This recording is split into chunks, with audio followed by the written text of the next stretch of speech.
Congressman, may nabanggit po kayo, tatlo yung pwede mangyari ngayon. Ang isa doon, magpapalit ng liderato. So, kayo po ba mismo may nauulinigan na meron na namang Senate change o Senate leadership change? Eh di ba po yung over the weekend, ang dami po mga nakapost. So medyo nalilito na rin po kami. Hindi rin po namin maintindihan. So, doon lang po Ito kayo. naman, may mga chismis po. May lumipat ng ganito, may keso, may...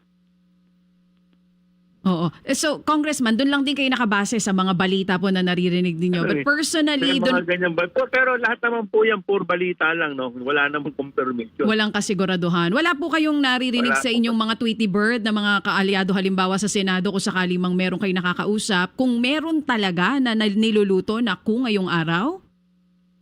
Well, ako po, wala po ako naririnig. Pero yun nga, dalawa yung... Kasi siyempre, may mga Viber group din po kami. So may mga sinasabi na, magpapalit daw, may ganito, magantay.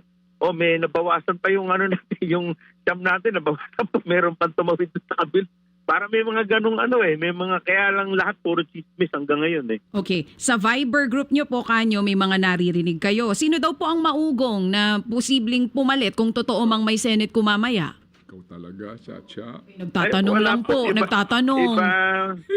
Wala po, iba-ibang mga kinukonsider Meron yan, lumulutang ang pangalan ni Kiko Pangilinan, Okay. lumulutang si Subiri. Okay. Mga po.